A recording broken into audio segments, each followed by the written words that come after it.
Hey everybody, and welcome to the latest edition of Get Sweaty, the show where we just talk about the things that we are passionate about. As usual, I am your friend Matt, just joined by Ben, Saul, and Jordan. How are you all doing? Good, how are you? Doing good. I'm really excited for what we've got to present today. Um, Yep. we had a meeting last week, and we decided we're going to change up the format, mostly because we felt the show was running too long, so some of our butts were really sore. Right. And also, we found that the top 5 section was actually the section we enjoyed doing the most, and it best exemplified what the term "get sweaty" meant. So that's pretty much what the show is going to be from now on. We're not if something major happens in the pop culture world, then we will definitely talk about it. But we're going to be sticking with the top 5 format because it's a lot of fun, and it's easily our most favorite part of the show. So that's what we're going to be doing. So might as well get into it. Okay. And this was your topic, correct? So yes, it was. All right, so take it away and introduce. Right. So this topic this week was our favorite movies based on books. So I'll go with my honorable mentions. I have 3, which is The Princess Bride, which the book is by William Goldman. Mhm. The Fault in Our Stars, book by John Green, and Goodfellas, which the book's called The Wise Guys by Nicholas Pileggi, which quick little side note there, if you haven't seen Jordan's and mine's Blind Spots, is that what it's called? Blind Spots episode Blind on Goodfellas. Definitely go check that out. Yep, absolutely. Right on. Ben, you have any honorable mentions? No. How about you, Jordan? Yeah, I definitely have some. So I came up with 5. I actually shortened it down to 5 because I could have gone even more than that because I just found a lot of movies based on books, and actually like this is like one of the ones where when I was looking up all the movies based on books, it seems like it's every like 4th or 5th movie that it like exists, honestly. So it's there's definitely a lot to choose from, but my honorable mention. So I have Gone Girl, which let's see, it had the author here, but it's escaping me now. But it was directed by David Fincher, so we'll go with that. And I have I Am Legend. So that was written by Richard Matheson, and it was directed by Francis Lawrence. Then I have Forrest Gump. That was obviously directed by Steven Spielberg, or no, by Robert Zemeckis. Yeah, that's it. Huh? And but it was written. The book was written by Winston Groom, and then I have the Bourne Ultimatum series. I just put it the series as a whole, and I say Ultimatum because that's my favorite movie. So we'll go with that. And the book series is written by Robert Lumley, and I've read like about 6 of those books, so they're really good. And then also I have Casino Royale, written by Ian Fleming, and then it was directed by Martin Campbell. Nice. Okay, and I have 5 on my list. So I've got 2010's True Grit, which I've read the book for. It's a book written by Charles Portis, and I actually highly recommend reading that book. Crazy Rich Asians by Kevin Kwan. 1959 version of Ben-Hur, written by Lew Wallace, Governor Lew Wallace. That guy's got an interesting career. I would suggest you read up on him. Outsiders by S.E. Hinton, and then Pitch Perfect, which is loosely based off the book Pitch Perfect: The Quest for Collegiate Acapella Glory, written by Mickey Rapkin. All right, cool. Okay, so all right, so Saul, do you want to start off your list? Okay, so my number 5 is a movie that came out in 2012 and stars Bradley Cooper and Jennifer Lawrence and Robert De Niro. And Jennifer Lawrence actually won the Oscar for this, and that's Silver Linings Playbook. I didn't realize that was a book. Yes, and I have it. Me neither. Right here. It's a good movie. Oh yeah. Now that you show Oh. that, I remember the book. I think my parents have it. So I own the book. I have not read the book yet, but the reason I own it is because I got the book for $5.98. So Very nice. It will be a future read, definitely.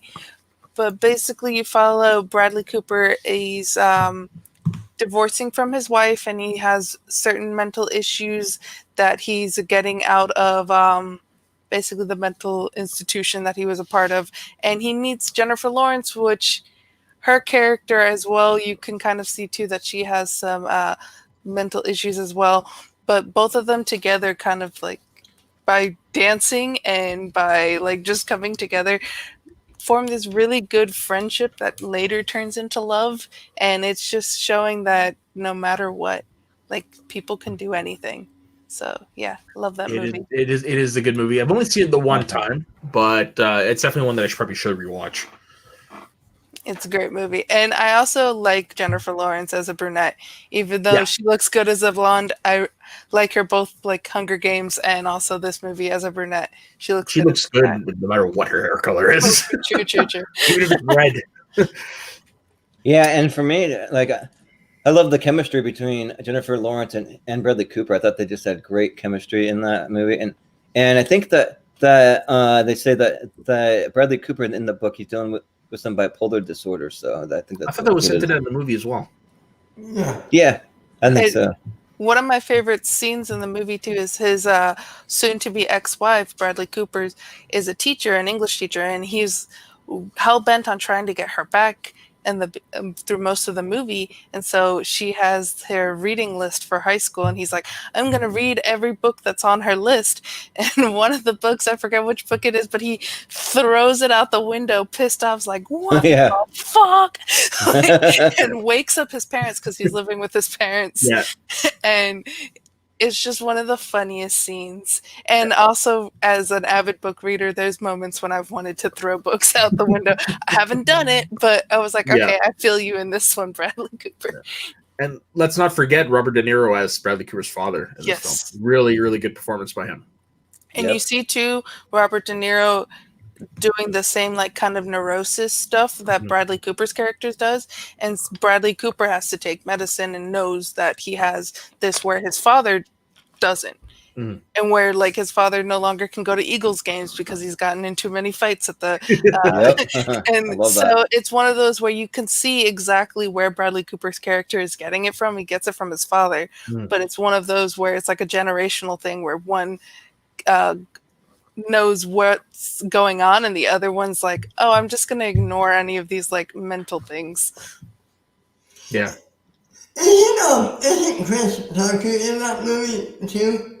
Yeah, this was his first movie in years, if I'm not mistaken. Yeah. And he was a half man, if I remember correctly. No, I remember, He was a funny part. He was a funny part.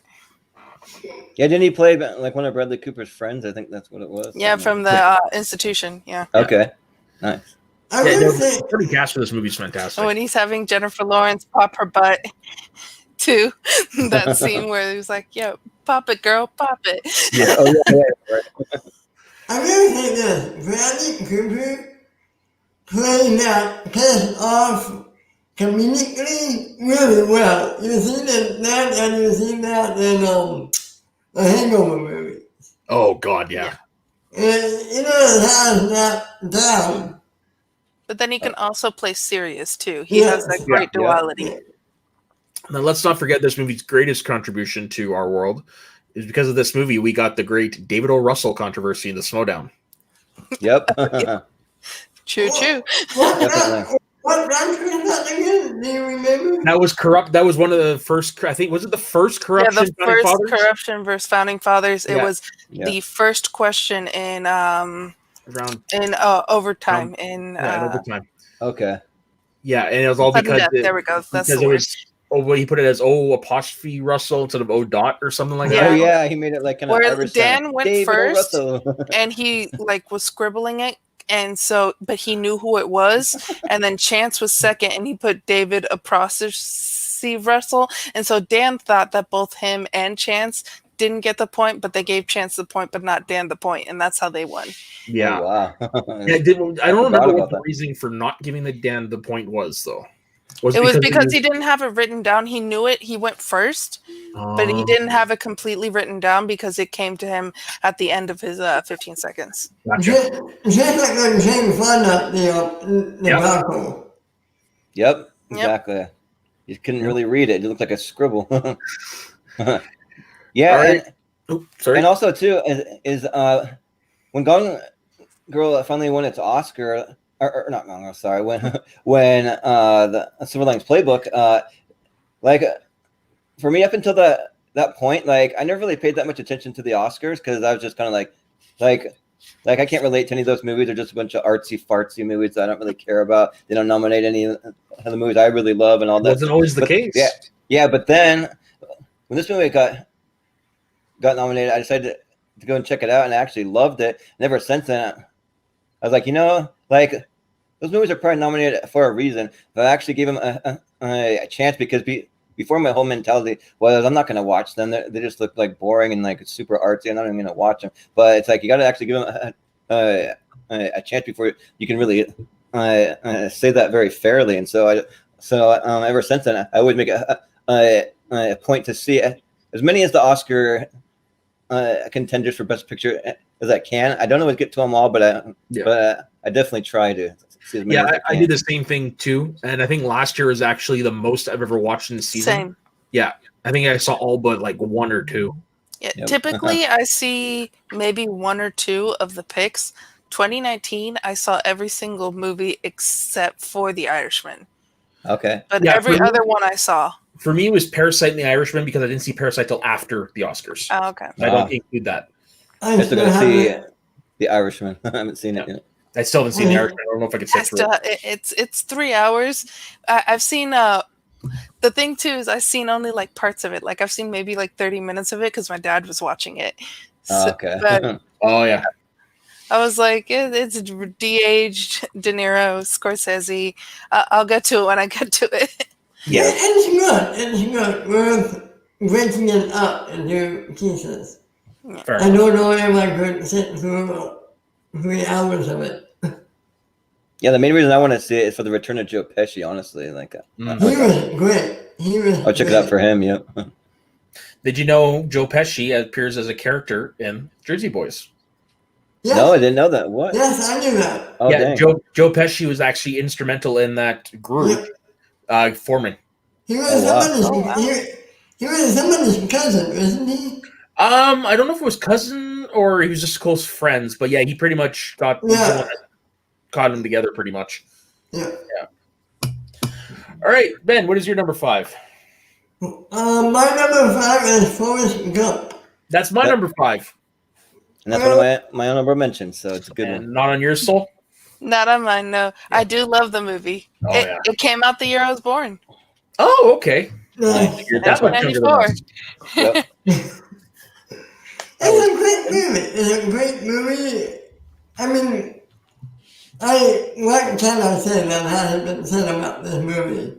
It's a great character study with Tom Hanks, great cast and all of it, and I haven't read the book, but I heard it's way better than the book. Yeah, and I will bring in on that. So the book was written by Winston Groom in 1986. And basically, the movie doesn't mention that he's an idiot savant, and it tones down his sex life and his profanity. So pretty much the character in the book was a lot more rougher. And it says here, according to on IMDb, that the author envisioned him being played by John Goodman. So to give you an idea of what type of character he had created. And at one point, he becomes a professional wrestler in the book. He becomes a stuntman. I believe he becomes an astronaut, or is that in the sequel? There is a sequel. Oh, the sequel. Oh, dang, I gotta read that book. And at the end of this book, it ends up with Lieutenant Dan and a male orangutan named Sue living life by being a one-man band, begging for change while sleeping on a green bench. Oh, wow. Yeah, so that's the book. And then the sequel kind of is more of a sequel to the movie than the book. So it came out after the movie, and it deals with Forrest Gump trying to live with this mythological version that the movie presented. I've never read it, but I heard it's really weird. Oh, wow.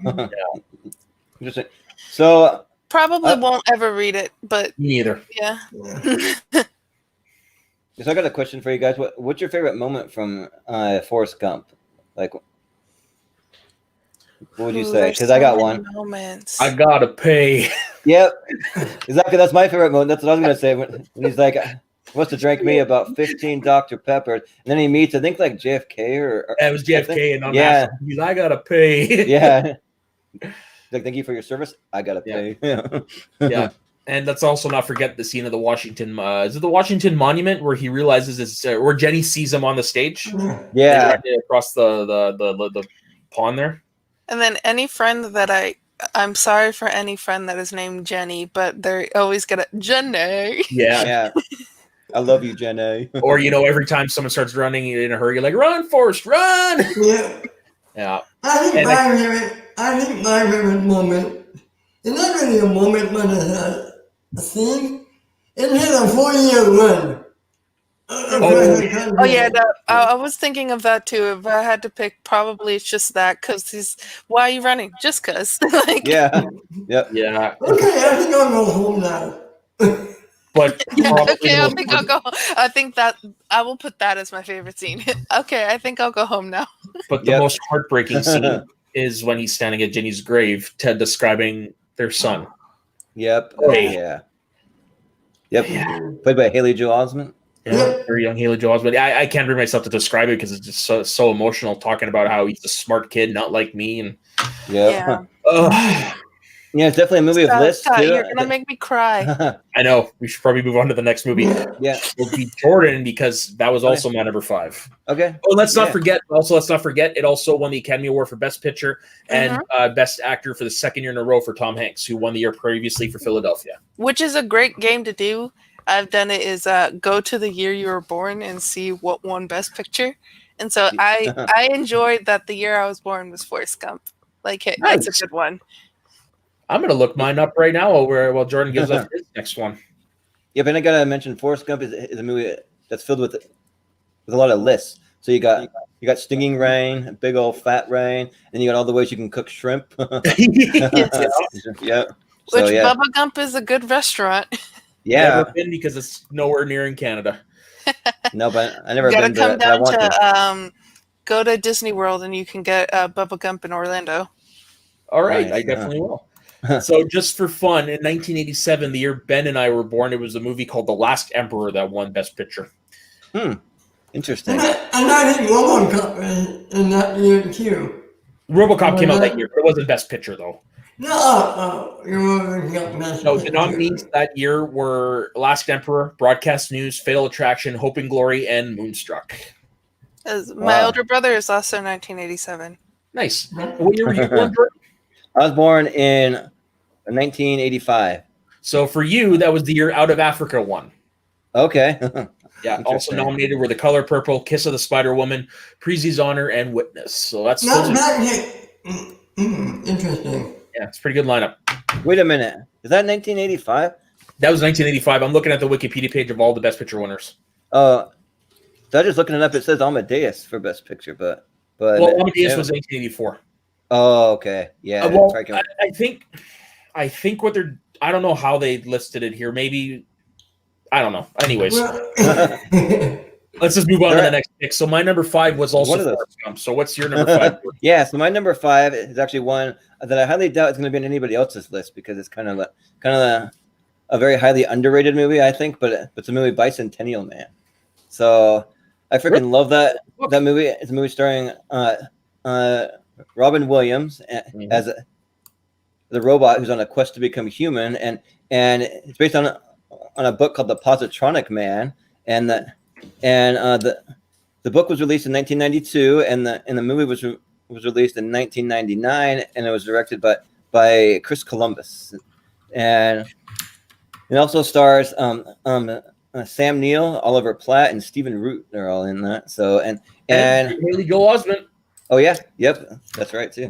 Yeah. So but Bicentennial Man, that movie just gets me in the feels every single time. Like, and so it starts out pretty fun and just lighthearted. They just kind of get this robot it's set like years and years in the future, and they get this robot that's essentially just like what you imagine like the first robots I mean, if anyone were to own a robot at home, it's going to be just there to do your some chores, help out around the house, that sort of thing. But he evolves to the point where like eventually down the road he ends up getting human organs implanted in him, and actually becomes almost human in a way. So and ends up getting married. He has all the range of of emotions that a normal human being has. And in the movie, it's actually pretty controversial because he's the very first robot to ever do it and actually want that, which is not what those robots are supposed to do. They're not supposed to want that sort of thing, but this one somehow does. And so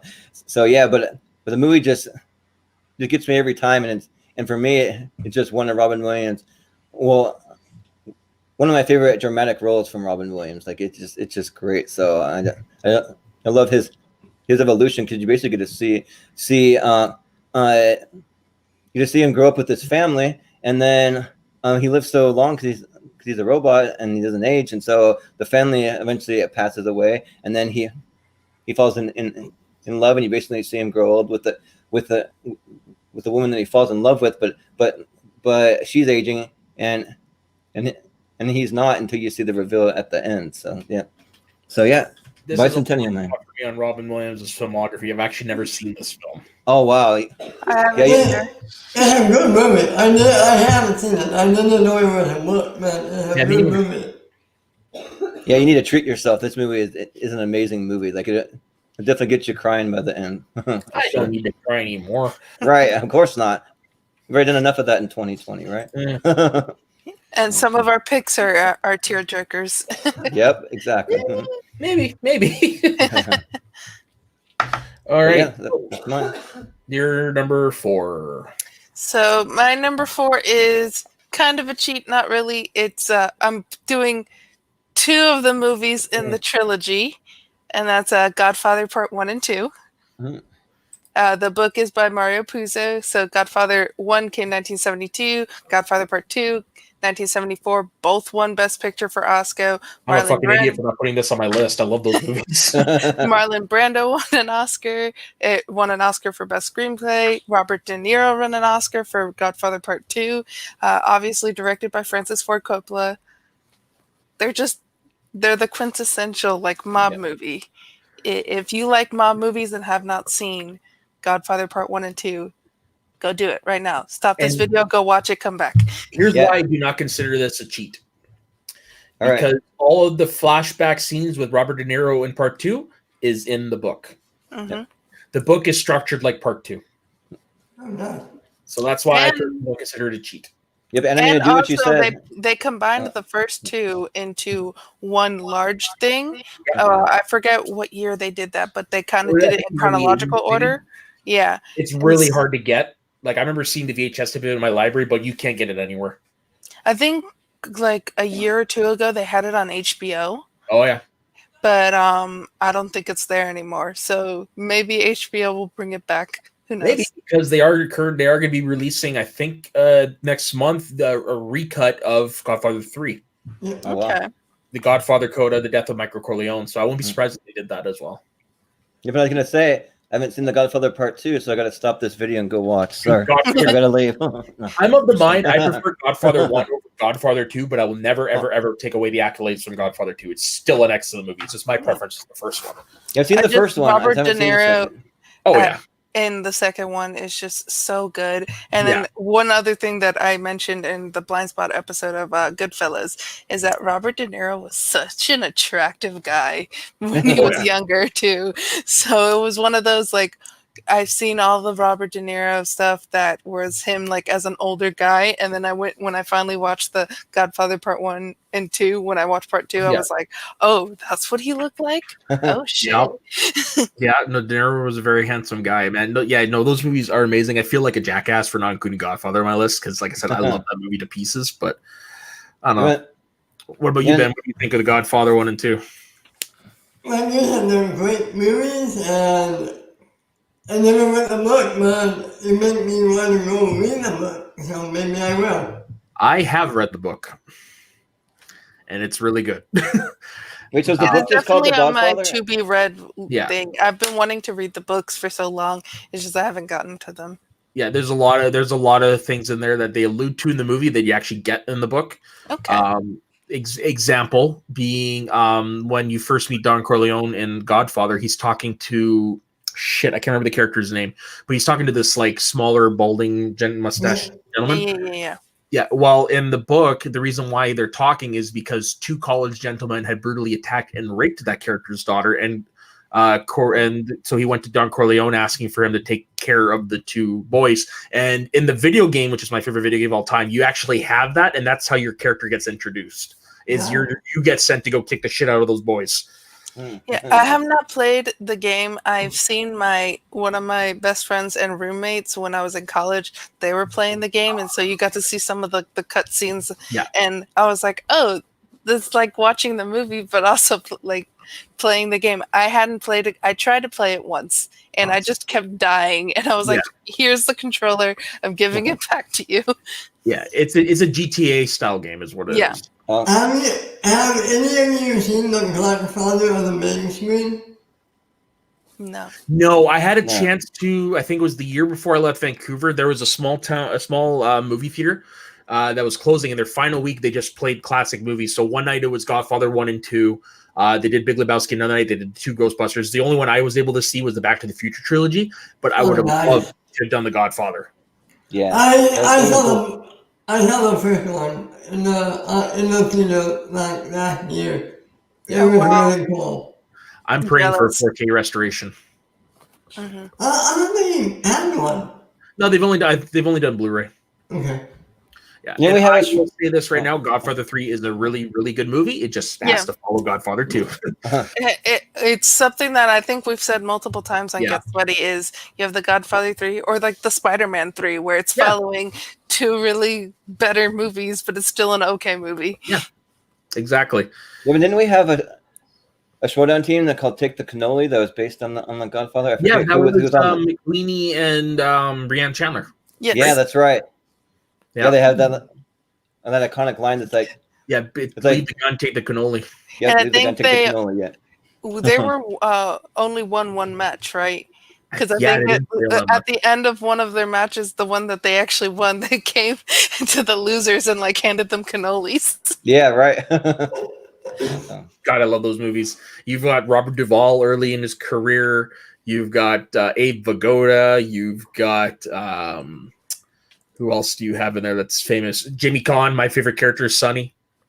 Oh, yeah. Oh, God. Al Pacino. Al Pacino. Yeah, exactly. Al Pacino. Marlon Brando, yeah. Yeah. And what's his name? John Cazale, who plays Fredo. He passed away, unfortunately, really early in his career.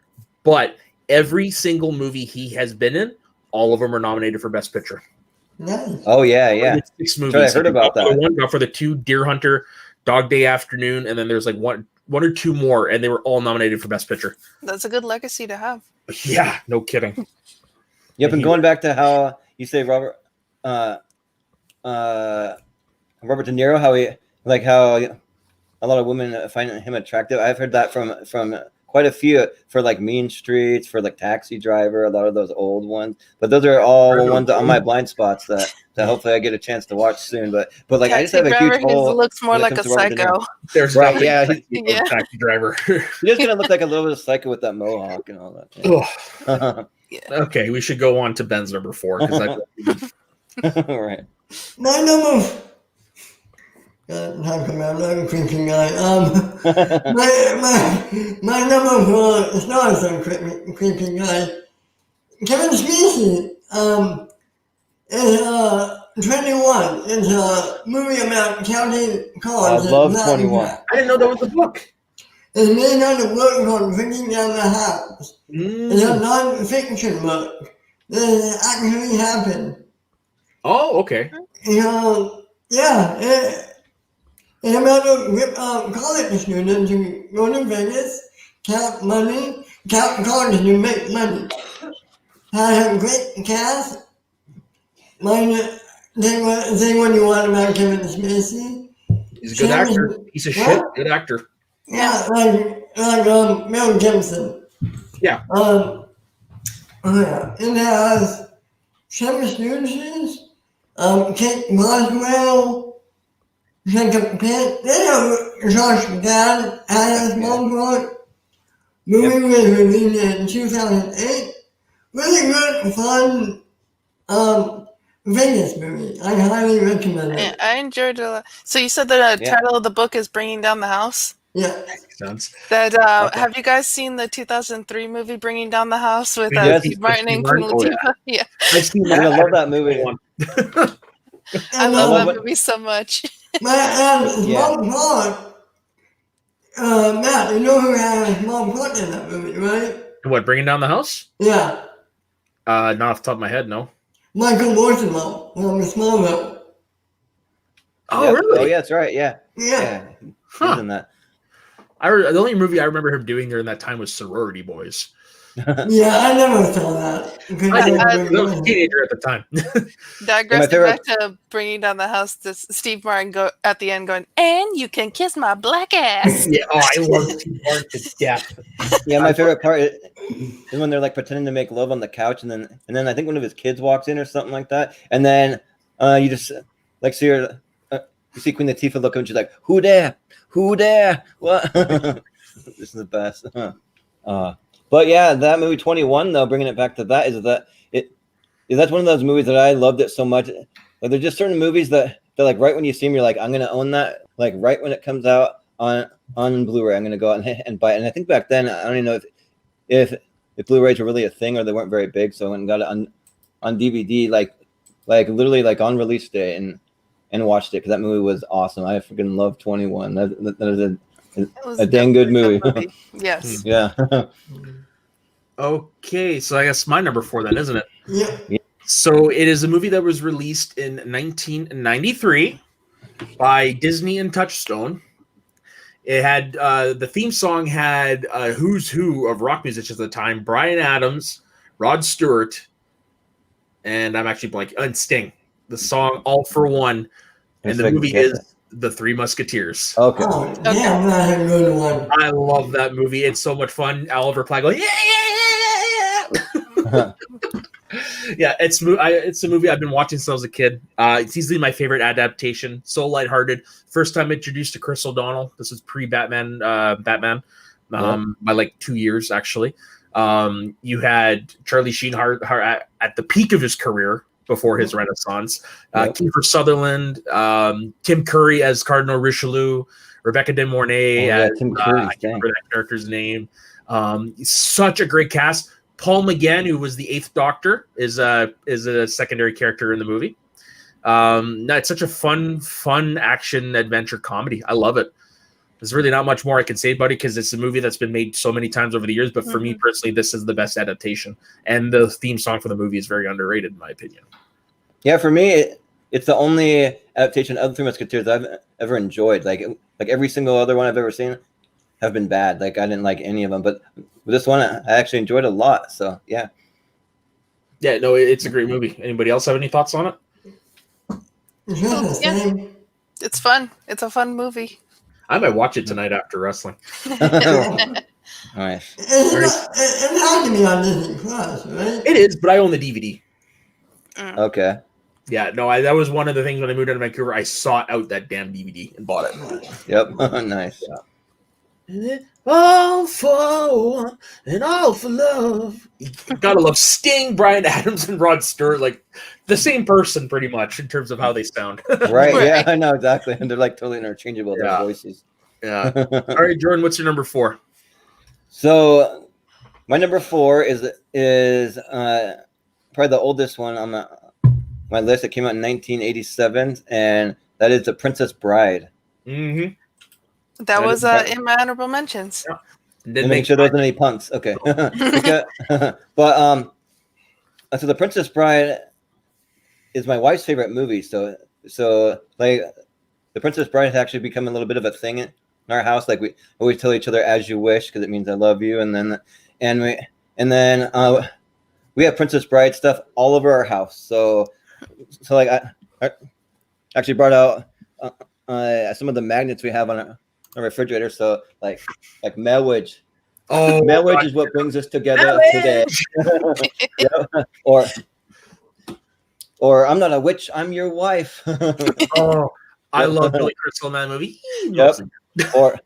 Or Rest Well and Dream of Large Women. So and I could go on. I got a whole bunch of them. And then even too, like it doesn't really translate super well on camera, but I got this blanket made that's entirely out of Princess Bride t-shirts for my wife. So it's That's just a huge that's blanket. awesome. Yeah. Yep. Now that's love. Yep, that's exactly. love. So, yep. So which is kind of a thing in our house, and I absolutely adore this movie. Like it's probably like at least in my top 10 movies ever made. Like it's just so It's good. such a good movie. It is. And the book's awesome too. Like the book's The book is very good. I never read it. But yeah, the book's just as good as the movie. And for me, it's like kind of hard to say which is better. They're kind of almost on an even Didn't Goldman do both screenplay and the book? He might have. I think so. I'm not 100% sure. I know Rob Reiner directed it, so he did that, but he might have done the screenplay. I wouldn't be surprised. What are your thoughts on Look it up right now. What are your thoughts, Ben, on the movie? Yes, he did write it. He did this. Okay. I'm being honest. I just saw this movie for the first time like a month ago. Really? Okay. Yeah. Okay, yeah, no, that's we all have blind spots. We have a show on this channel just because of that. It's a movie that came too late in your life, but not that late. Yeah. I enjoyed it. I thought it was a really fun, entertaining movie.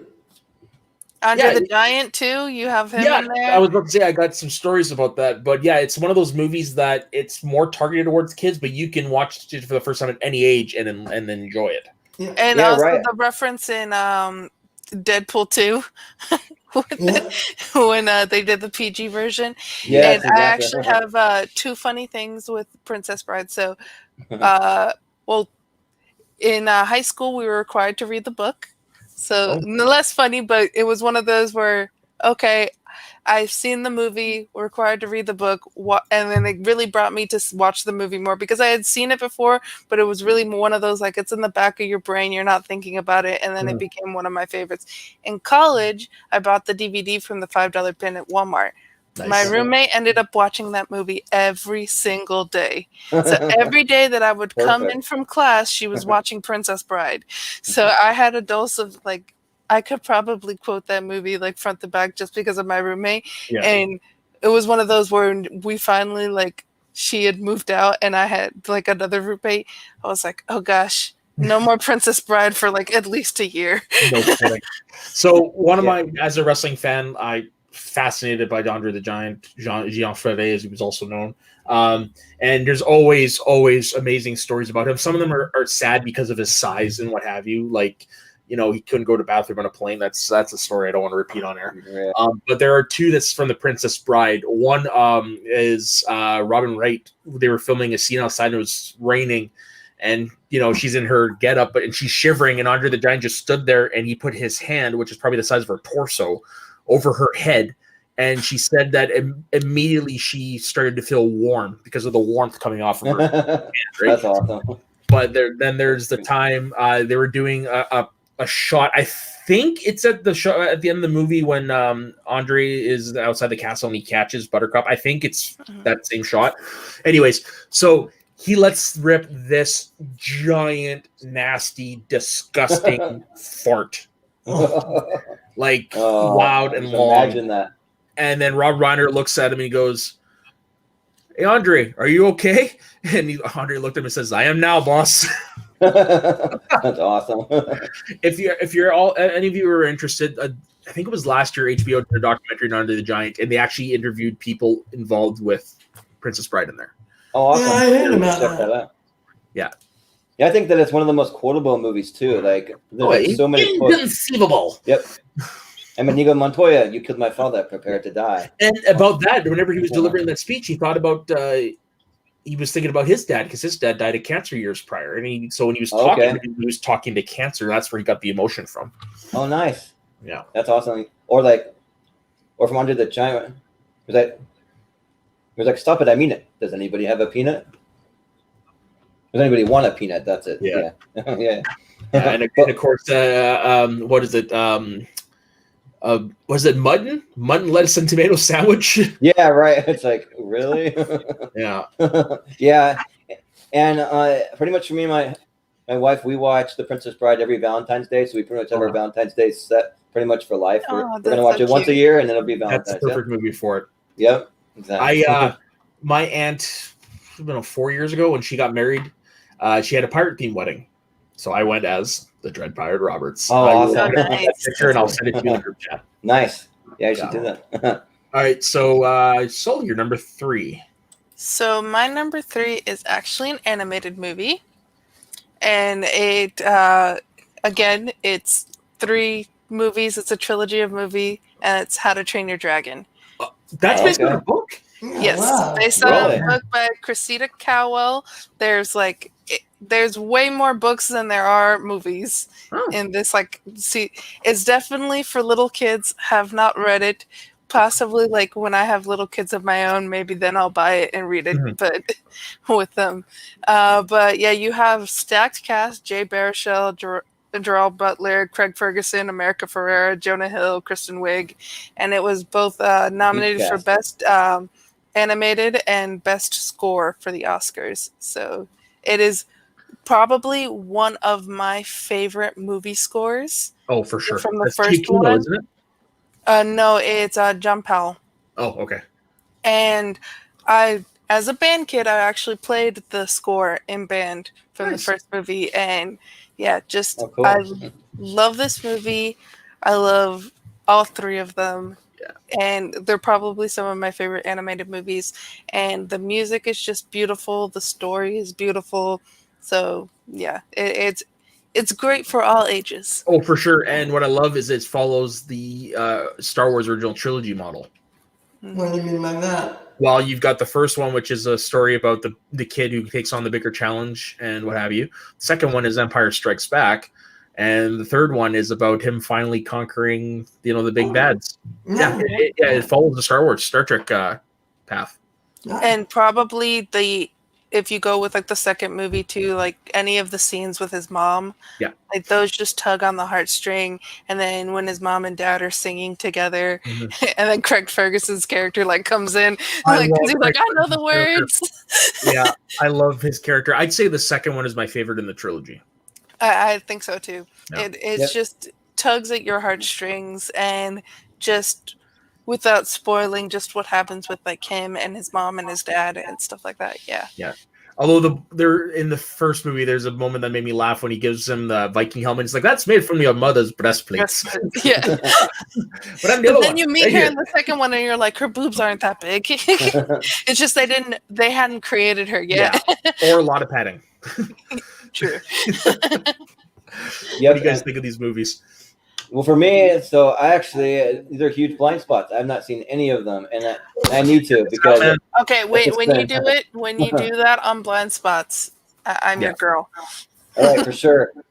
But I do know though that the Toothless, like what everyone says, like he's just like my dog or just like my cat or whatever animal. Like it fits so many people's animals and pets that they have. Well, that's the thing. So it's That's like the super heart of these relatable. movies. That's the heart of these movies. Awesome. It's the boy and his dog.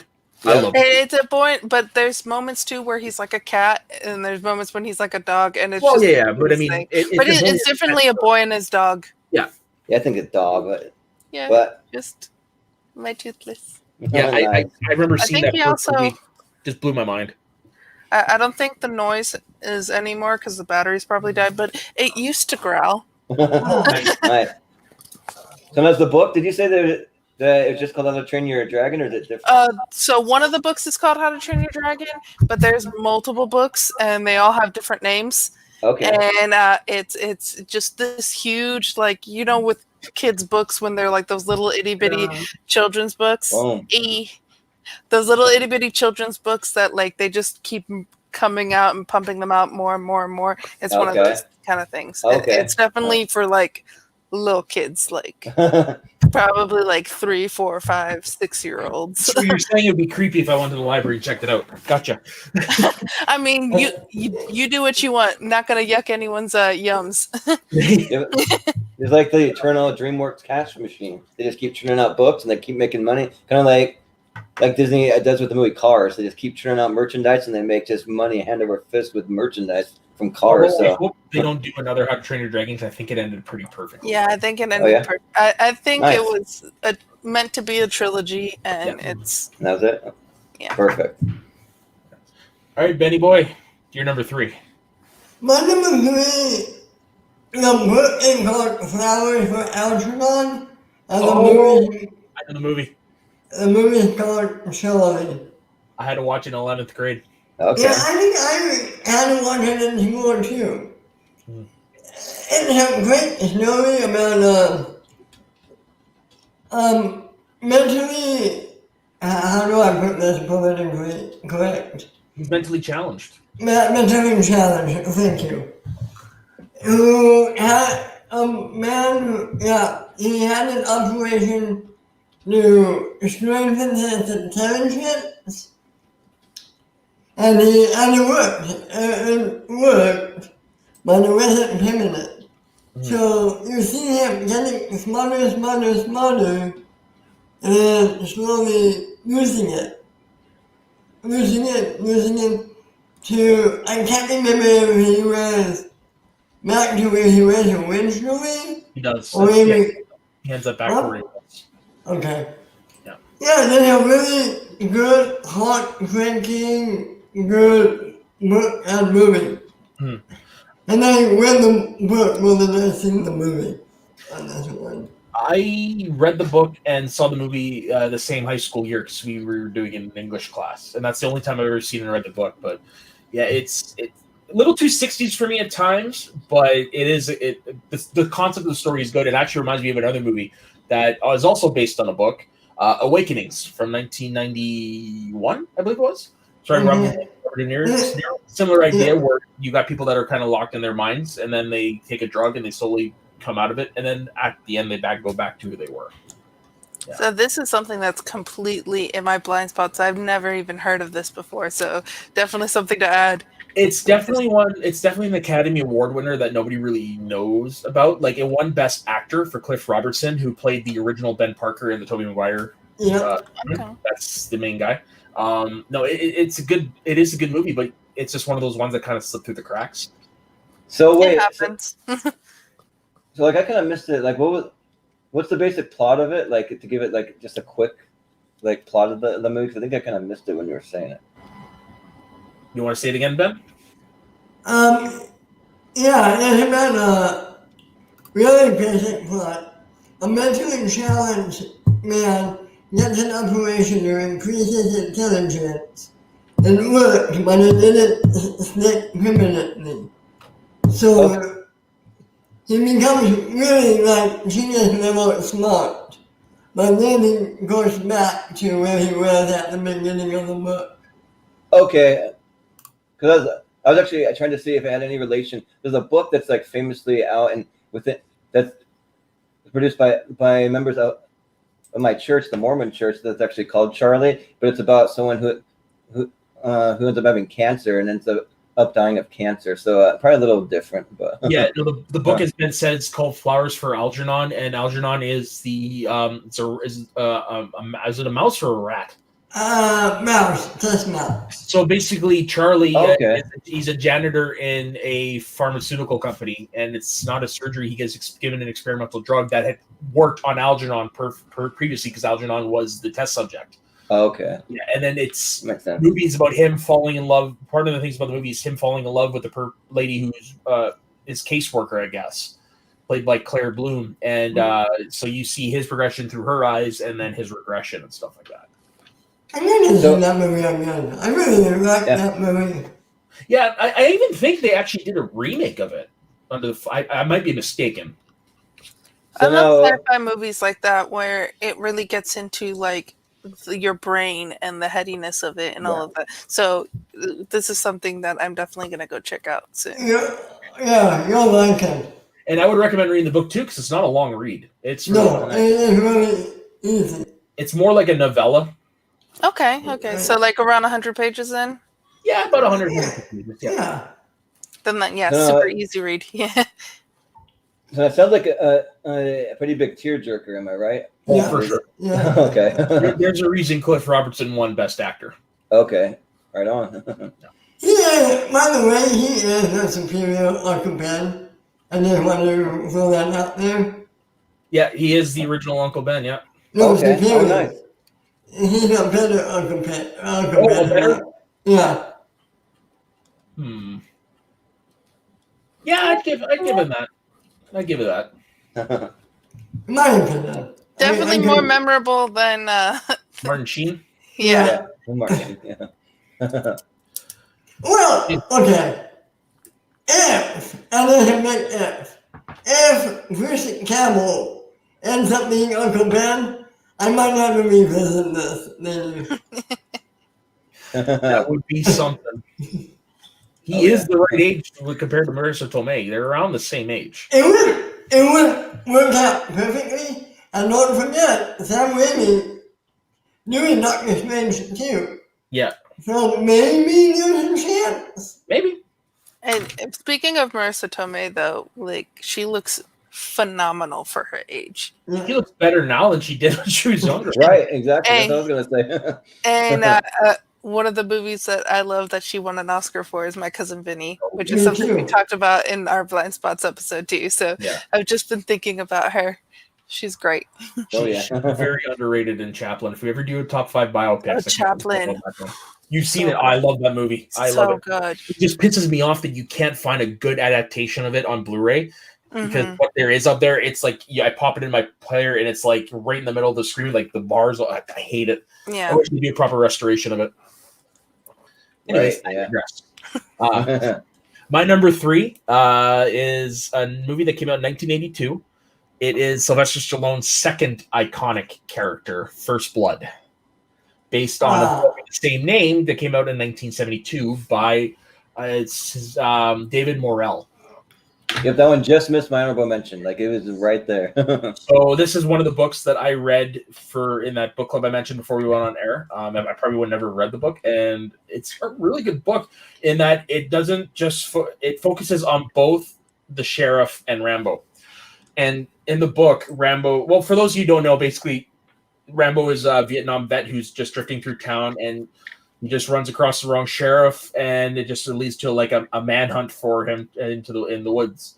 And one of the main differences in the book between the book and the movie is in the movie there's only one person that dies, and that was accidentally, whereas in the book Rambo kills a lot of people. Right? Yeah, and like really brutally kills them.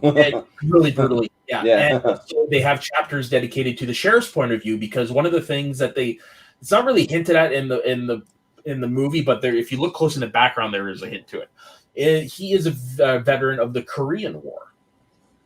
So he looks at the people from the Vietnam War as good for nothings and what have you. And that's why he's very antagonistic towards Rambo because he's a veteran of the Korean War. So basically it's a tale of two sides of the same coin. Yeah. Wow. I really would recommend the book because in the book Rambo dies. Oh wow. Yeah. And no more Rambo sequels then. Here's the thing, they actually did shoot that scene for the film. Oh. Yeah, and it's not Stallone's best acting, but I'm actually really glad they didn't kill off Rambo. I love the whole series, but yeah, I would definitely recommend checking out the book. Nice. Gotta do that. Yeah, we're just making my TBR just longer and longer. It is already a giant. This is another one that's maybe 200 pages. All right. Good. Yeah. Give me the quick reads. Yeah, it's very. It's a character piece at its best. Okay. Yeah. Okay, Jordan, you're number 3. All right. So my number 3 is released in 1993 is Jurassic Park. Oh, yeah. So, Jurassic Park is written by Michael Crichton. The book came out in 1990. It is directed by Steven Spielberg, and Michael Crichton is actually my second favorite author of all time. My favorite author is Rick Riordan. And he wrote the Percy Jackson and the Lightning Thief series. This is right here is my Rick Riordan shelf. Awesome. Yeah. This is all Rick Riordan. All of this. I got a Rick Riordan shelf too in my bedroom. That's like all Rick Riordan. Which is better, Heroes of Olympus or Percy Jackson and the Olympians? I go Heroes of Olympus. I kind of go Percy Jackson just because it's the Heroes OG, of Olympus. but they're both good though. Because Heroes of Olympus. This is middle grade. This is more YA. Heroes of Olympus, and they're also bigger. Although I will say that though I like reading from Percy's and Annabeth's and Leo's. I was about to say it in the Latino way, Leo's perspective, but kind of like Hazel and Frank and Yeah. Piper's perspective are kind of Yeah. to me. So it's hard to pick. But I think I like what goes on in the storyline of the Heroes of Olympus more, but I like the staying in Percy's head more of the Percy Jackson series. Such a good series. Such Yeah. a good series. We should do an episode on that at some point. But anyways, back to Jurassic Park. Yeah. I was going to say the Heroes of Olympus, that deals with the Titans, right? Is that what? That's the one where the Greeks and Romans get together to fight the Titans. Yeah. Yeah, right. Yeah, Okay. where what is it? In the very last book of the Percy Jackson one, the new prophecy that is said at the end of it. That's what Heroes of Olympus is. Yeah, so I've read all the Percy Jackson, but I haven't read all the Heroes of Olympus. I think I've only actually read the first book. So. I haven't done the Trials of Apollo yet. I did the first book. And there's also I haven't done the Trials of Apollo, and then like I own Magnus yet, but I haven't read them yet. So I've read the Egyptians. I'm about to read the Magnus Chase one, which is the Norse mythology one, which I think it's the cousin of Annabeth. Yeah, and then they do one I need to read Cain, that. Yeah, that's the Egyptian one. Okay. Yeah. Which Netflix is going to do, I don't know if it's a movie or a show, because I know Disney Plus is supposed to do the Percy Jackson show, but Netflix is going to do the Kane Chronicles one. Oh, nice. Awesome. We should probably hop back on Jurassic Park. Yeah, right. Yeah. A little tangent. You just said Rick Riordan, and I was like, hey. That's the fun of the show, though. Now that we're just doing our top 5, we can kind of have a little more time for a tangent like that. Right. But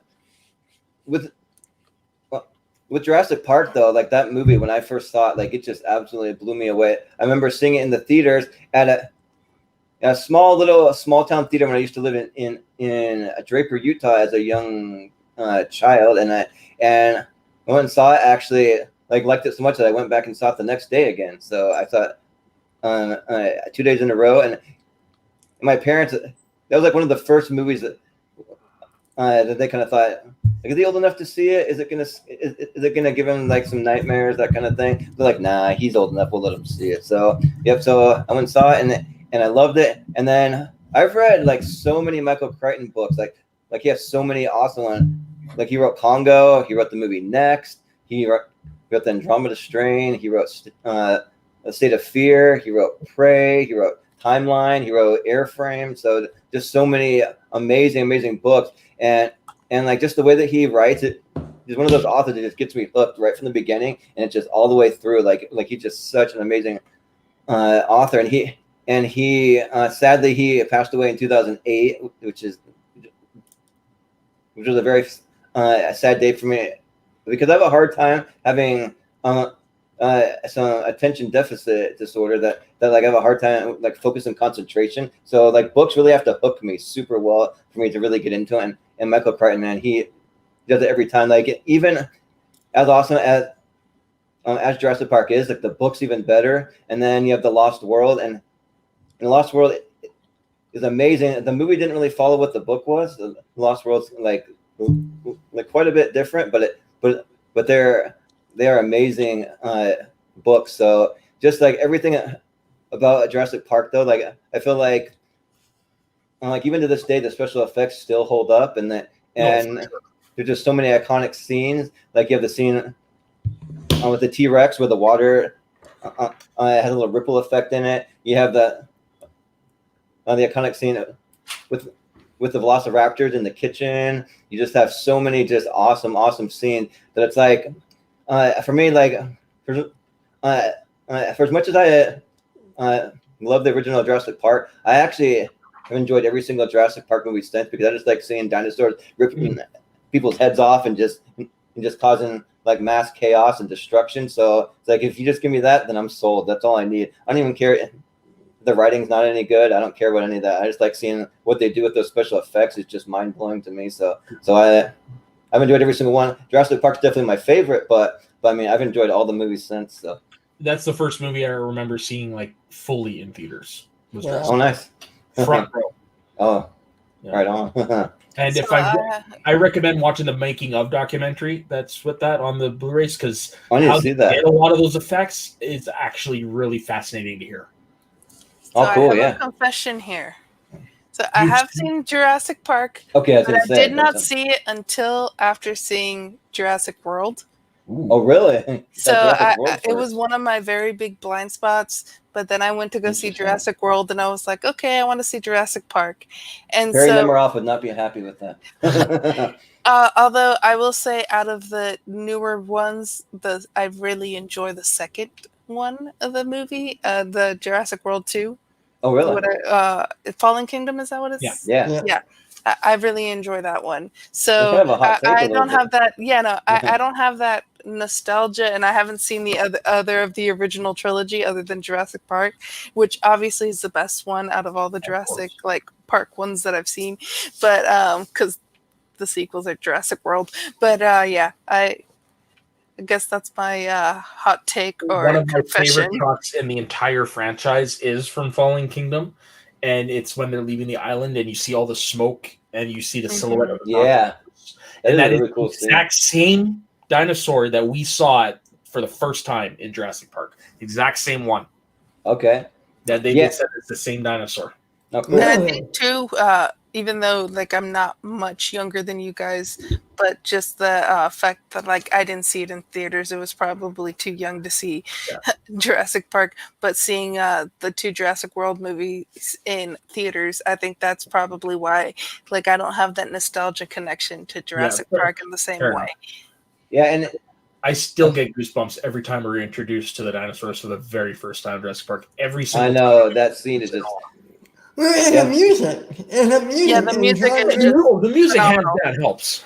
Yeah. But also Yep. the visual, it's like, holy fuck, that's a dinosaur. And then Yep. you being a band kid too, I don't know if you All the time. I play this all I the was time. about to say that. Yep. goes Yep. in As a band, never marching played it all. band. We would go do do do do Oh, yeah. just Yep. randomly. Like Yep. you would have a trumpet play in one area, and then a saxophone over here would play, and then the So many clarinet. times. We would all just be It's- jumping around, just going. It's one of my favorite pieces that we've ever had to play in community band. Yep, same Okay. here. Yep. Quick question for you guys. Have you always seen Ted 2? Yeah. Yeah. And seen what? Ted 2. Ted 2. Oh, I have not. No. I have. How funny is that scene in the read? Wait, what? When they What see scene? the It's been a little read bit since and I've they seen play the Jurassic Park music. To be honest, I don't remember much from Ted 2. I don't find it as memorable as the first one. I'd have to go back and watch it. Okay. Sorry, It's pretty Ben. good, but Yeah. here's another question for you. Have you guys seen the little short that they Yes. for Jurassic World Dominion though? That That's that got me hyped. Yeah, like Yeah. so like yeah, so Colin Trevorrow, he put out the little short with the guys in the little trailer park or like little like mobile home, I guess you would call it, and yeah, like it was good. It made me really remiss to be like, oh, what could he have done with Star Wars? right. Right, I know. I hope he brings that energy that we have in that short film to the third one, because if he does, that Mhm. has potential of being the best of the new trilogy. Yep, yeah, for sure. And I'm excited to see like what's gonna happen with like dinosaurs just out there in the open world, you know, like what's Yeah. gonna happen? Mhm. And to see how the original trio from the first one cope with it. Yeah, exactly. Yeah. Yep, you're gonna bring back the original cast. Yeah. Yeah. I'm super pumped. That's like one of Me too. my most anticipated movies. Me too. And I think they finished filming, so it shouldn't be out too much longer. It should be about another year. Awesome. It's going to be interesting to see what happens with that movie. With the movie theaters. Well, by the time it comes out, I hope things are going to be not normal, but back to where we can go to the theaters. If Maybe. they go around. Hopefully. Yep, and we have to go in our own little like bionic suit so we don't catch anything. Yeah. Right. I'm prepared. Yeah, right. I would do it for that movie. All right, you're number 2, Soul. So my number 2, I own this book. I was looking and looking and looking around in my room for this book. I don't know where it is, so I don't have the visual. But it is Perks of Being a Wallflower by I love Stephen that. Chbosky, who is also the director and writer of the movie. So that's just one of those where you have the vision of the author of the book being portrayed in the movie, just because he's the ones that's doing it. And you have Logan Lerman, Emma Watson, and Ezra Miller in it. Such a good movie. Such a good movie. And There are a few like little minor differences from the book, and I think it's just because this guy, like, he's just so brilliant that he knows what translates well in a book and what will translate better movie wise, because sometimes you have to change a few things here and there because it's not going to translate well. Mhm. And so it's just such minor things, minor little small details. Also, just the story of this kid who. Yeah. Also, I forgot too. Paul Rudd is in this movie. That's For right. a second, and he's the English teacher. And Okay. one of his things goes, "If my English teacher is the only friend I've made, I'm probably not doing so good." I Yep. did not see the twist with the ant coming. Yeah. That was like, holy shit. I haven't seen it, so don't spoil it all the way. But I won't. so Not going it's one of to- my blind yeah, spots. I'm not going to spoil, but just the story, and Yeah. you finally like understanding the way that people hold trauma, hmm and the way that people will erase things from their memories because they're just too traumatic. Yeah. So it's something that he didn't remember until, I don't want to spoil it for Jordan, but until, He has a until triggering Until the moment. very end. he has a triggering moment that happens Okay. that makes him think back to that trauma. That it's a brilliant story on just how people hold trauma, how they your mind works to be able to like save you from those traumatic experiences, and then just also how people deal with these things and how you can come out of it and still everything might not be okay, but it can get better. Yeah. And the soundtrack in this, it's such a good independent soundtrack. I was introduced to so many good songs. First time I'd actually ever heard Heroes by David Bowie. Oh, Oh wow. wow. And then my favorite song on the soundtrack, Come On Eileen. Oh, Like of course. I can party to that anytime. I'd also throw out Dear God as a good one. That's also appeared in the movie It. I love that song. Okay. Yeah, so Yeah. great soundtrack. Definitely listen to the soundtrack. See the movie. The book is great. It's also an easy read. I think it's somewhere around like 200 pages. It's I'm a little upset. I was like, oh man, where is it? Because now I'm kind of want to reread it, but I don't know where it is. If you guys do watch it, just bring the tissues. Mhm. And thinking I might even suggest it to my wife because like we have a hard time agreeing on movies to watch sometimes. It's kind of like Christian Harloff. You gotta like go through a list about 10 different things before you can actually agree on something to watch. But I feel like that would be something like kind of up her alley. So Oh, for sure. yeah, I'm definitely gonna suggest that one. Have you seen this movie, Ben? No. I'd But recommend it. you're having a dream, so I'll It's- definitely check it Isn't out. it like Emma Watson's first post Harry Potter film? Yeah, it's one of her. It's her first post Harry Potter, and she slips into the English accent every like once in a while. She doesn't keep the American accent completely, but it's just a completely different character from Hermione. Yeah, Like Shows us how good 100% an actress she is. different. Yeah. Wow. Yeah, I definitely. It's been minutes since I've seen the movie, but I recommend it to anybody. Yeah.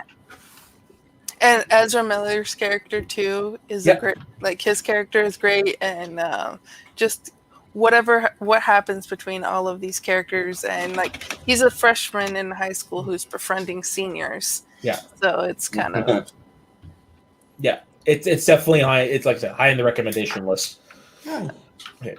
All right, Ben, you're number 2. My number 2 is Color and Sheet. It's 3 books in one. And well, it's one book, 3 movies in one. Lord of the Rings. That's my number 2. Perfect. Okay, that didn't make my list because I've only just recently started to enjoy that series. Oh really? Oh Yeah. man, that is I've seen it my several favorite series times. of all It time. wasn't until I watched it during COVID where I was like, I actually like it. Awesome. But yeah, go ahead, Ben. It is a good, I mean, what can I say about this movie? It's an incredible movie that's made, I haven't read the book, I've tried. I tried numerous times reading the book.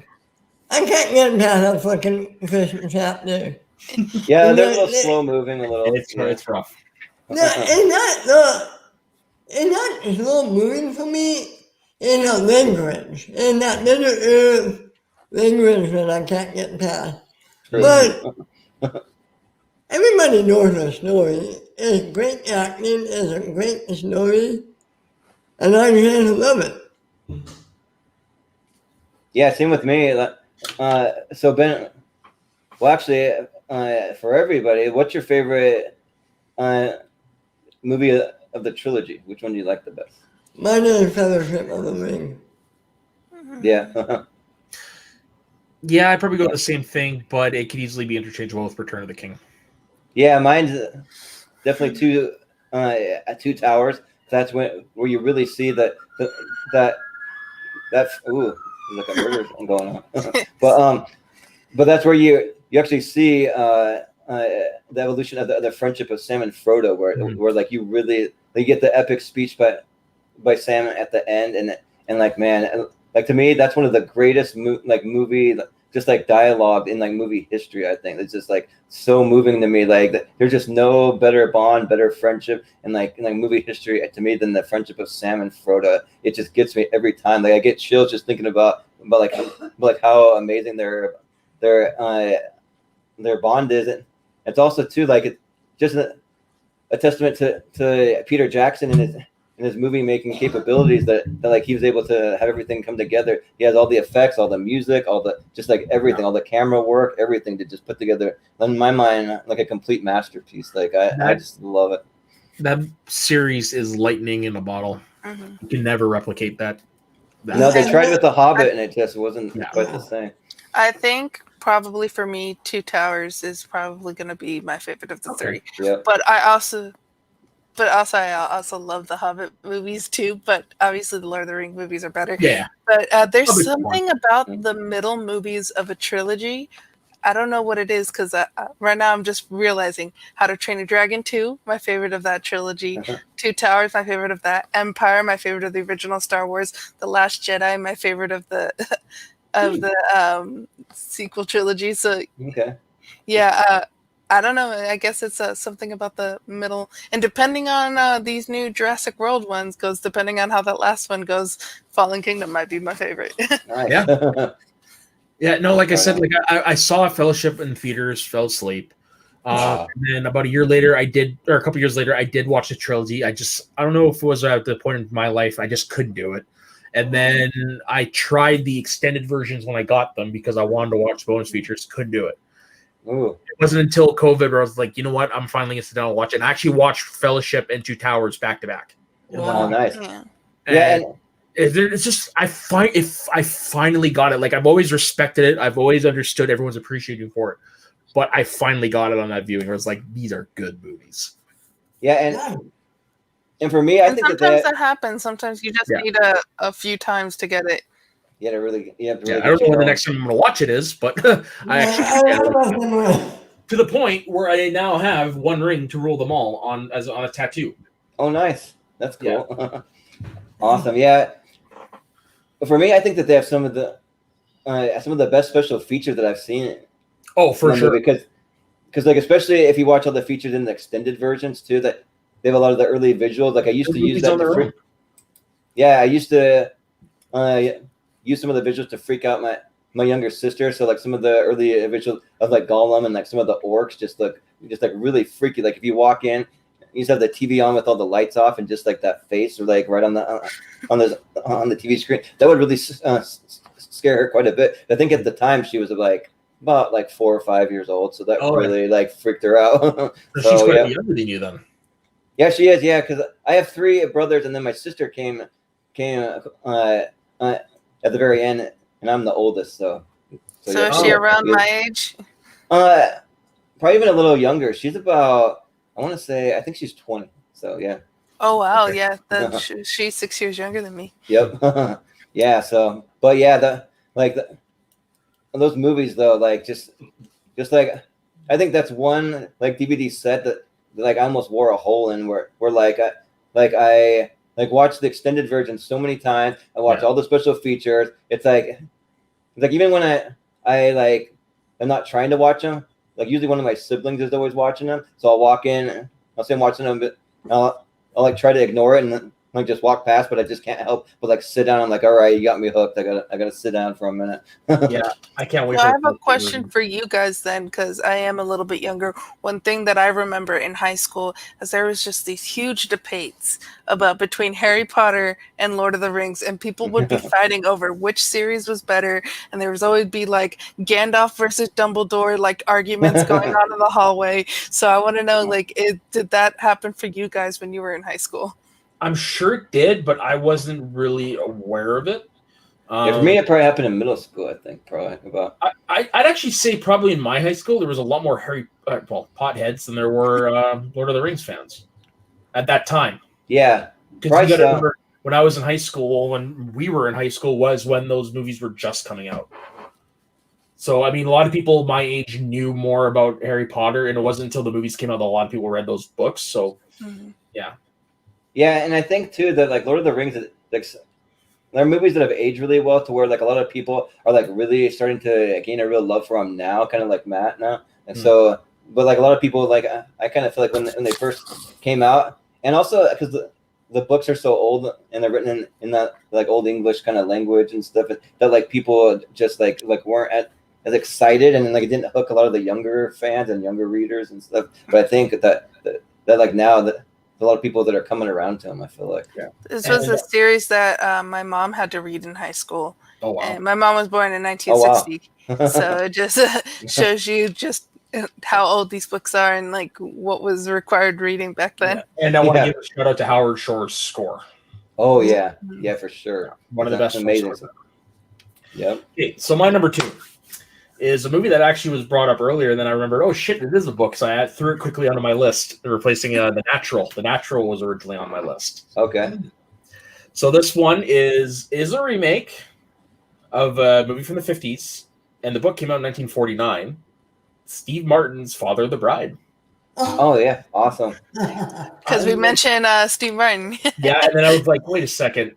Yeah, I mentioned the movie. And the reason why I triggered is because I know it's a stage play. And the reason I know that is because the local community theater that I'm heavily involved with, that was the very first play they staged in the 50s was Father of the Bride. Oh, wow. Yeah. And I've actually never seen the original Father of the Bride with Spencer Tracy and Elizabeth Taylor, because for me, the remake is perfection. It is exactly what you want from a lighthearted comedy. You love all the characters. Steve Martin, that's easily my favorite role of his, George Banks, or Yep. George Banks from Martin Short, how he says it. Yeah, and Diane Keaton is amazing as the mom, and Kimberly Williams is a Vision as Annie. Oh yeah. And you've seen the sequel to it, right? Oh, I love the sequel. Yeah, I love that. They do the little aerobics thing. You move your body. Woo! Yep. And that's the rules. And just imagine like being pregnant at the same time as your mom. Yeah, right. One of my favorite lines from the sequel is after Frank gives him the sleeping pills, but he I guess George took too many or whatever, and he's like, "Oh, how long is he gonna be up? Oh, well, normally one pill will be like a couple hours, but when he take it, bye. See you, George. See you next Thursday." Yeah, that's classic. Oh. Yeah, or when he sits in the wheelchair because he's so out of it, they wheel him in, about to give him a colonoscopy. And he comes out, he's like, "Excuse me." Did you see the Father of the Bride Part 3-ish that they did, the little online thing where they had the entire cast come back and act out what would happen if they actually had a Father of the Bride Part 3. They even add a couple new cast members that I don't want to say because there's some pretty big names that actually pop up. Okay, No, you gotta see that. No, the entire cast comes back and they do it kind of like how the banks would react during 2020 when there's actually COVID going on, and like. Oh wow! Yeah, and like how they would act. How the hell have I not heard of the whole like mask wearing thing, and like you see George Banks like just freaking out about the whole COVID thing because he wants to protect his family and all this stuff. But it is great. Like it's about 30 minutes long, so yeah, it's actually really fun. Okay. So this is something that I'm going to need to watch. Yeah, like it's actually really good. They bring back the original score. They bring back pretty much everything. I think there's even an appearance by the director. I think that he even comes on. So. Oh, very nice. Yeah. Yeah, that's definitely going to be a must watch because I love those movies to pieces. They're nice movies. Nice fun movies. And I love the two songs that open the movies. covered by Steve Terrell. Give me Yeah. the simple life Oh and yeah, the way you look tonight. Oh, hmm I love crooner I music. mean, well, The Way You Look Tonight is like just an iconic song. Oh, for sure. Yeah. I actually saw part 2 before I saw part 1. I think I might be in the same boat as you. Yeah. okay. Yeah. And they're perfect family movies too. You can watch it with the entire family and just have fun. Oh, for sure. Yeah. I might be with you, Matt. That might be my favorite Steve Martin movie. Oh, hands down. And he's got a lot of great movies. Roxanne. One thing that I'm Yeah. reminded of too is just speaking of having a child at the same time as your brother. You guys have seen Kicking and Screaming, the Will Ferrell movie, right? Yes, yeah, not. yeah. Yeah, that movie's kind Where of it's okay. Will Ferrell's kid is the same age as his uncle, Yep. Oh yeah. and his That's pretty good. and so it's basically, spoiler alert, but when they have their final like soccer match, you have it basically it's Will Ferrell's the coach with his kid on the team against Will Ferrell's father and his Will Ferrell's little brother, aka the kid that's the same age as his son on the other team. Wow.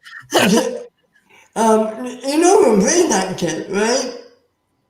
Oh, Josh Hutcherson. Yep. Yep. Oh, And just the favorite thing from that movie is like always pass to the Italians Yeah. because they got 2 Italian kids on the team. wow. Yeah, and going back to Father of the Bride too, you can't forget the parents of a young Rory Culkin too. Yep. I think he's like The son. yeah, he plays the son. And I won't spoil anything, but he's a big part of the part 3ish. I'll just say that. Well, he'd have to be. Like, I mean, what could he do Yeah. with the other characters? Yeah, right. Yeah, a lot of them they're kind of past their prime, so they kind of focus a little on the younger, but everyone comes back though. They're all there. Oh, yeah. Yeah, I'm definitely. Yeah, I I think I got a found- watch this. yeah, George, if you wouldn't mind sending us the link later. Yeah. Yeah, for sure. Yeah, Yeah. I'll do it for sure. And on that, what is your number 2? So my number 2 was already mentioned. It is Lord of the Rings. So Oh, yeah, that's right. Okay, so now we're on specifically the 2 towers. Yep. Okay, Oh, so my number 1 was got an Oscar for Best Screenplay, and it has a nomination for Best Supporting Actor for Timothy Chalamet. Also has Armie Hammer, directed by Luca Guadagnino, came out in 2017, and that is Call Me by Your Name. Okay, so I will confess, I haven't seen this movie. It's not for lack of not wanting to. I was definitely a must-watch that during that season. Just after a while, it just kind of fell by the wayside. So same here. the Same way. author of the book is Andre Aciman, and he does have a little cameo in the movie. It is probably one of the more beautiful movies that I've ever seen, especially because they're in just this rural Italian town. So just like the landscape of the movie is beautiful. And then you have also this beautiful story. I know there's some like pushback from some people on it because it is a 17-year-old with a grad student, but it is it's still a beautiful story. It's a love story. There is parent consent, like the parents are okay with it. And just I think too, for anyone to see this movie, the conversation that Timothy Chalamet's character has with his father at the end, that speech that his father gives is probably one of the most beautiful speeches I have ever heard. It literally will have you in tears. It's one of those like when you are listening to it as an adult, and as an adult who has been in relationships before, it is very moving. It's a beautiful movie. Definitely highly recommend. There are some differences from the book. So the book does go a little bit further than the movie. So the movie you end kind of just with Timothy Chalamet and it's wintertime, and like it ends with like just the beautiful song, and he's like crying in front of a fireplace. So in the book, Armie Hammer's character actually comes back during that winter. In the movie, it's just a phone call. In the book, Armie Hammer's character is there telling him that he's going to marry someone else. And also you have them as older individuals later in the book. So like it jumps forward and kind of has like an epilogue where Okay. you don't see in the movie.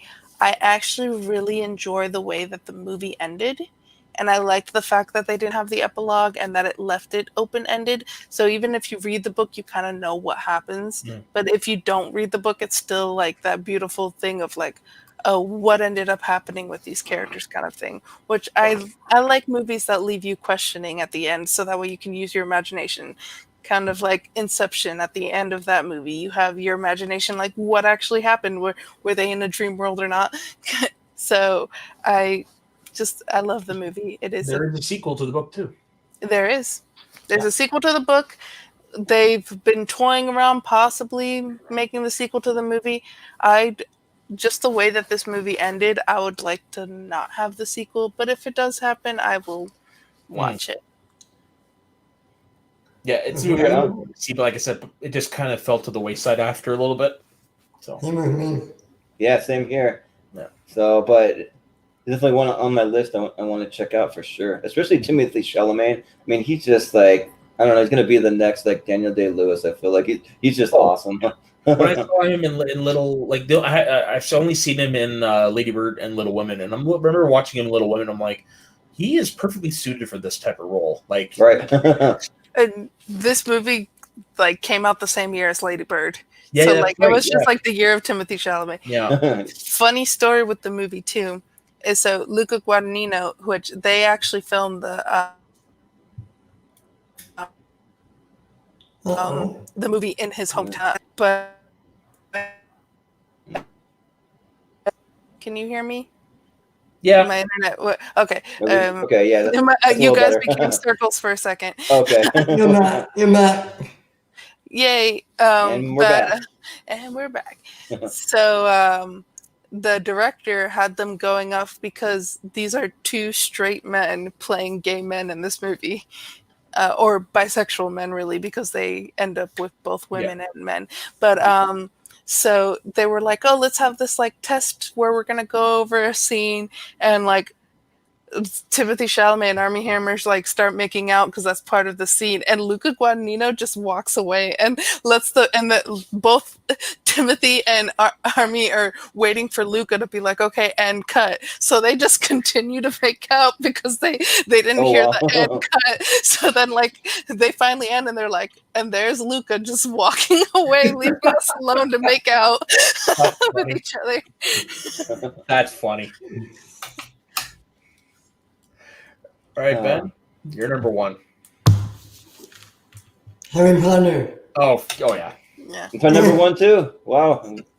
We're like pretty similar. And I think I like the books more than the movies, but Me too. Same. but I get people's reaction to the book or to the movies, but I love the movies too. I'm able to separate the two. So my favorite book is probably the first one, but my favorite movie is Goblet of Fire. Oh. Yeah, it's Yeah, my favorite movie too. What? It's my favorite movie as well. So my favorite book is The Goblet of Fire because The book has so much more. Yeah. In the My movie favorite too. book though is Half-Blood Prince. Okay. Really? My favorite book, and this is usually the one that people, is Order of the Phoenix. I love know it. it's weird, but it's a lot of people are like, "Wait, that's your favorite, really?" Here's the thing: they're all good books. Yeah. They're all amazing books. Because my favorite book, I just like The Goblet of Fire because it's so different. They like end things with that thing where they're running through the big maze and all that. That's like totally different than what they do in every other book. So yeah, I think if I had to pick a favorite movie, though, I kind of combine both part 1 and 2 of Deathly Hallows together. Yeah, they're pretty good. That's a pretty good adaptation as well. I think for me, why I like Half-Blood Prince quite a bit is the Harry and Ginny stuff. Yeah, definitely the Harry and Ginny stuff in the book is way better than in the movie. Oh, for sure. Yeah. For me, I always thought Harry should have ended up with Hermione. I always thought that the Harry and Ginny stuff felt so weird, and I felt that the whole thing with like Ron and Hermione felt super awkward. It should have been Harry and Hermione the entire time. I don't know why it wasn't. It took a book or movie. I'm talking on both. Yeah. Really, I didn't feel that because No. you kind of knew from the beginning that just based on how they were around each other, that Ron and Hermione were going to end up together. Yeah, but Same with, for me, it makes just feels sense that awkward. Ginny and Harry got together. Yeah. I would say that it makes more sense in the book Oh, of for sure. Yeah. Harry and Ginny because you barely really get it. It kind of seems a little bit more forced because they didn't put those like they make out in front of everyone because they had just like won the game or that Yeah. Harry wasn't allowed to play in the Quidditch game, or kind of like the whole joke about someone asked if like Harry had like a tramp stamp or something, and like Ginny's like, oh yeah, he has a hippogriff tattoo, like Yeah, Yeah. right. or all those like little funny moments that you have Yeah. in the book that are Or the aren't serious in the talk too that they have in the book where he breaks up with her at the end. Yeah. And the reasoning for doing it. Why they didn't put that in the movie is beyond me. movie. Yeah. And at the same time, too, like Ron's just kind of an awkward character in general. So it's like whoever he ends up with, it's going to be kind of awkward. I feel like, I'm really saying this. I know everybody's favorite Alan Rickman performance is Hans Gruber in Ion. No. no, mine's Snape. No matter It's what, Snape. like Snape. Like especially like if you read the books, like when finding out how much he had to sacrifice and everything he went through and all the things he had to do to protect him, and because it was out of how much he was in love with. I forget Harry Potter's mom's name, but Lily. Really. yeah.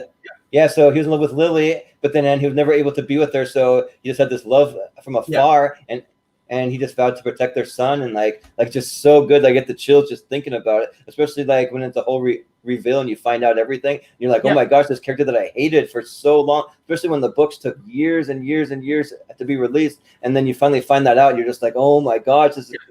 And It's also freaking from incredible. his perspective, like James Potter was kind of an asshole. Oh, for sure. Like, Yeah. And Alan Rickman was the only one who knew at that time when he got cast that Snape loved Lily. She told J.K. Rowling told him that, never told any of the directors or anybody else except for him. So that's what informed his performance. And so it there was a few times where directors would say that, I don't know if that's how you play it, and he's like, trust me. Yeah.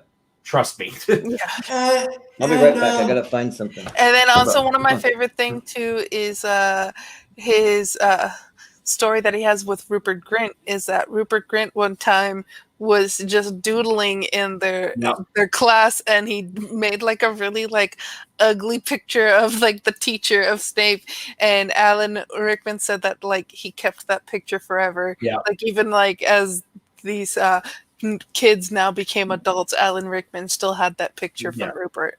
Yeah, he loved those kids quite a bit. And there's actually you have to find it, but there's a funny story about I can't remember which entry it is, but where they're all sleeping in the Great Hall. I think it was number 3. When they're all supposed to be sleeping in the Great Hall because of Severus, but somebody snuck a fart machine. Oh yeah. Yeah, it's a funny story. I'd have to find it. I think it was on the Tonight Show he told it. I mean, the fact too that you have Alfonso Cuarón as one of the directors of the Harry Potter movies, like even though it took a book that was still a good book, but still one of the like books, like Chamber of Secrets and Prisoner of Azkaban was kind of like more of the books for me, and like just he made that movie like awesome. That's a movie I flipped on as I got older. I really didn't like it when it came out, but as I've gotten older, I would argue it's one of the best. So let me ask you guys this. Which Dumbledore do you like better? Harris and Michael? It's tough. It's tough, yeah. It is really tough. Harris, the original, is more in line with what you got in the books. Mm-hmm. Right. So, who put your name in the goblet of fire? I still love that argument of like Dumbledore said calmly. Yeah. In the book. I'd have to go with Harris personally. Yeah, I think if you're thinking of the person that you thought in the books, then it's Harris. But you can't really take away Gambon's portrayal either. Like both are like right there. Yeah, I can't. Really I wish Harris was still alive to see that version go through, because I would have liked to have seen him have to deal with the stuff that Rowling put in the books. Yeah. And here's the thing: I don't think Richard Harris could have done the other stuff that Michael did in the later books. Well, no, well, that's why I said I would like to have seen what his interpretation of that, Yeah. because I think it would have been more Oh, in line shoot. with what you got in the books. Yeah. Shoot. So I couldn't find it because I'm in the middle of a move, but there's a friend of mine that got me a picture signed by the whole entire cast of Harry Potter, including Alan Rickman. It has his original Oh, signature and wow. everything on there. So he got it for me as a birthday present. He got it signed, but I don't know where it is because I'm moving. Yeah, I missed Alan Rickman. But when I find it, I'll definitely Rest have in to peace. send you a picture of it. Yeah, rest in power. Rest in power. Yeah, right? Okay, so my number one is when people talk about like what is a movie that you consider a hidden gem. This is definitely the one I recommend. 2002's The Count of Monte Cristo. Yes, that one was almost on my list. It just I missed it. love this movie unabashedly. It is my favorite action adventure movie of all time. This is like, I don't know how many adaptations of this book there are, but this is probably the one that deviates the most from the book. Like in the book, Danglars, or sorry, what's Pierce's name? Sorry, Mondego and Dantes aren't really friends. That's not in the book. That's for the movie. So they did that to make the revenge plot more personal. So there's just things like that to make his motivations more personal were changed from the book, and for me it works in spades. It's Henry Cavill's first major film role. So when I saw him as Superman, I'm like, this is weird. Same guy. Yeah, you've got a great cast. Speaking of Richard Harris, he plays the old man in the prison that educates Dantes. You've got Luis Guzman as Satipo. I think his name is Satipo. Yeah. Jacopo. Yeah, and then you've got it's a great cast. My personal favorite, Jim Caviezel role. I think Guy Pearce is a good stormy bad guy. Oh yeah, And it's Henry Cavill too before he's all buff. Right? Yeah, that's what's so weird about it. It's Henry Cavill before he became, Mark Andreko's favorite thing in the world. So, have you guys ever heard of the anime version of The Count of Monte Cristo? Nope. No. So, it is probably one of the most beautiful colors, like the color scheme and the animation that they do. It's I would definitely say go check it out just for the way that they animate it. It's very, very colorful. I think what they call it is I'm gonna pronounce this so wrong. Gangutsuo, The Count of Monte Cristo. Okay. So, but yeah, it's very colorful. Like the animation style is very interesting.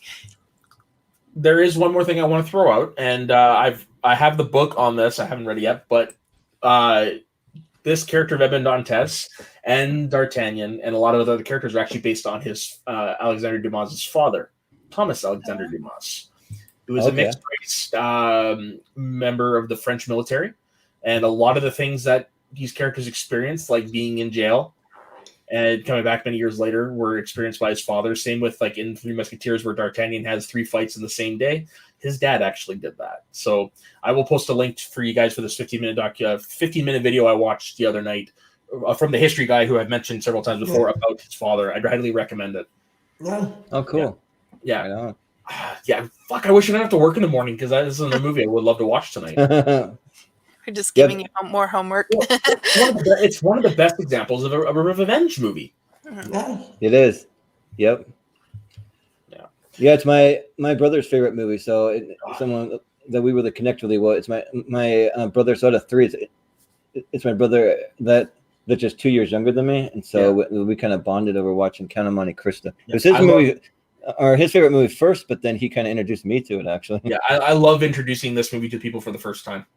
Yeah, look in their face like, "Wow, I didn't realize this movie was this good." Yeah, right. And Okay, so Henry Cavill, either way, buff or not, still an attractive man. very pretty. Very pretty. And he's a nerd. Yeah, Yeah, right. that's why he's The Witcher, is because he's a nerd and liked the video game. Yeah, I still remember when he did that video where he's building a computer. And Yeah, that's what I was gonna say. Yeah. I watched that movie 3 times over. Yeah, it was awesome. I could hear Mark Andreyko lose himself. Right. Yep. Okay, so that brings an end to our top 5 for this week. Jordan, what is the topic for next week? So the topic for next week, this is actually one I've been pretty excited about. So it's going to be your top 5 favorite stand-up comedians or comedic actors. You can pick either one. So it's basically like, who are your top 5 funniest humans on the planet? Like, who do you think are the funniest? And you have to give one example of like something from their repertoire. So you can be like a joke that they said. It can be like a movie. It can be a TV show. It can be just like anything that just that you love about them that really makes you laugh. So Okay, You're making this hard for us. yep. Right. I can I tell you know my about number one. I already know my number one. Awesome. but I've been building my list for actually a long time, so this is I've already gonna got be my tough 5. because you said it could either be from the world of stand-up or from the world of movies. Yeah. Yep. From either one of those. Fuck. It's Yeah. gonna be hard. Or a combination. Yep. Either one. Okay. I think what I'm going to do is I'm going to base mine on mostly stand-up comedians who became actors, just to make it easier for me. Yeah. There you go. All right. Well, thank you very much for joining us, everybody, on this new edition of Get Sweaty. I hope you enjoyed it. And honestly, like I said, this is the version where we enjoy it because we're just, we're gushing over the things we love. I mean, look at how many tangents we went on today. Exactly. And still under 2 hours. Yeah. Your point was to make the show shorter, and well, kind of did. Yep. Right. All right, Jordan, where can everybody find you? So you can find me over on my second channel. It's called Movie Hero. We have a show called Tier Ranker Fights, where we just break down all of our favorite things from any given category. So we actually went a little bit off the beaten path. Usually we cover things from pop culture and from movies and stuff, but we actually did our favorite desserts. So you rank them on a scale of like A, B, C, D, E, F, G, like that, and you just get on with your friends and have a little debate. So you can find me there, and then you can also find me over on Facebook. I'm at facebook.com/JordanAnderson21. So that's the best place to find me.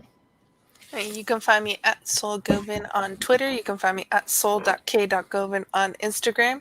I also have a new show here on the Media Sweaties Network called Soul Talk, which I have the wonderful Ben as my producer on it. And so we have 2 episodes out. They come out every Wednesday night. The last one I had my friend from college. Her name's Callie. And one of the topics we talked about was the Oran High School Host Club. So you definitely go check that out. All right. Ben. You can find me at my Twitter at BenRainer. Every Tuesday with Matt on Shooting the Breeze. Every Saturday on Map Showdown on a different channel. And every Sunday here on Get Sweaty. And like Ben said, you could find me with him every Thursdays on Shooting the Breeze. You can find me here again every Sunday. You can find me over my other channel, Schmoes of the North, with my friends Dave, Daniel, and Lou, where we break down the weekly Schmoedown, and we occasionally interview people. Tonight, after this, in about an hour and a half, we're going to be sitting down with the Barbarian, which is going to be a lot of fun. Oh, awesome. And Ben, time to announce it. Yeah. So Ben and I have a new show that it's going to be pre-recorded. I can't remember what date it's going to be airing. I think we said Saturday. Right. That's what it was, Saturday. So the show is called Recapping the Past. So basically, we're going to be watching a TV show, sitcom from the past, and we're going to be reviewing them 4 episodes at a time. And it's going to follow, for those of you who have seen the Kind of Funny in Review series, it's going to follow a similar format to that. We're going to watch all of one season, and then we're going to rank them. And the very first one we're starting with is Good Morning Miss Bliss, the prequel season 2, Saved by the Bell. We're going to be going through all of Saved by the Bell. So it's going to be Good Morning Miss Bliss, Saved by the Bell, the 2 TV movies they did, the college years, which is my favorite version of the show, and the new class, which is going to be really tough for that first season. I don't know if we can find that. Hopefully, but I'm not sure. I got my ways. And then when you guys get to Fresh Prince, you can come find me. That's definitely one. The one we're going to do after Saved by the Bell is Friends. Okay. Yeah. Well, if you guys do any of the new reboot of Saved by the Bell, count me in for that, because I'll be watching that every week. I can't wait to see that either. Yep. But yeah, shows that are on the docket obviously could be Boy Meets World. Ben's ever seen Perfect Strangers? It was one of my favorite sitcoms. I love So, Perfect Strangers. me too. So he's gonna watch that, and then there was one that I haven't seen that you wanted to watch. I forget which one. Yeah, but basically we're gonna occasionally be doing that. We're gonna be watching shows that one of us hasn't seen, so it's gonna be a lot of fun to do. And If you ever need someone who hasn't seen Smallville, I'd be up for doing a Smallville sometime too, because I have not seen it. So that could be potential. Yeah. Yeah, it could be potential. So anyway, we're going to be debuting that this week, so definitely check that out. It's going to be a lot of fun. So on behalf of everybody here, I'd like to say thank you very much for joining us. I hope you enjoy our new format, and we will see you next week with top 5 funny people. Yep. Stay sweaty, everybody, and smash cancer. Yep. Stay sweaty.